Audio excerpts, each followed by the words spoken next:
Hi, how are you doing? I'm Fernando. Welcome to Host2B Academy.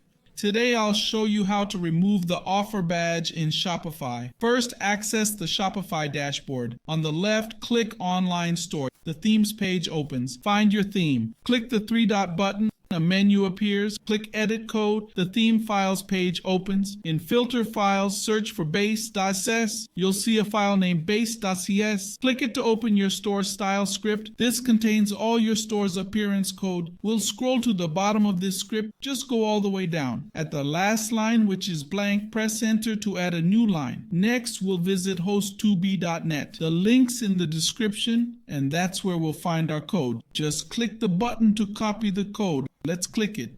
The code will be copied. Back in Shopify, paste the code into the blank line we left. After pasting, let's move to the right side. At the top, click the Save button. After clicking, changes are saved successfully. Now our store shows discounted products without the offer seal. Only old and new prices appear with buttons correctly placed on the product page. I hope this video helped. Bye.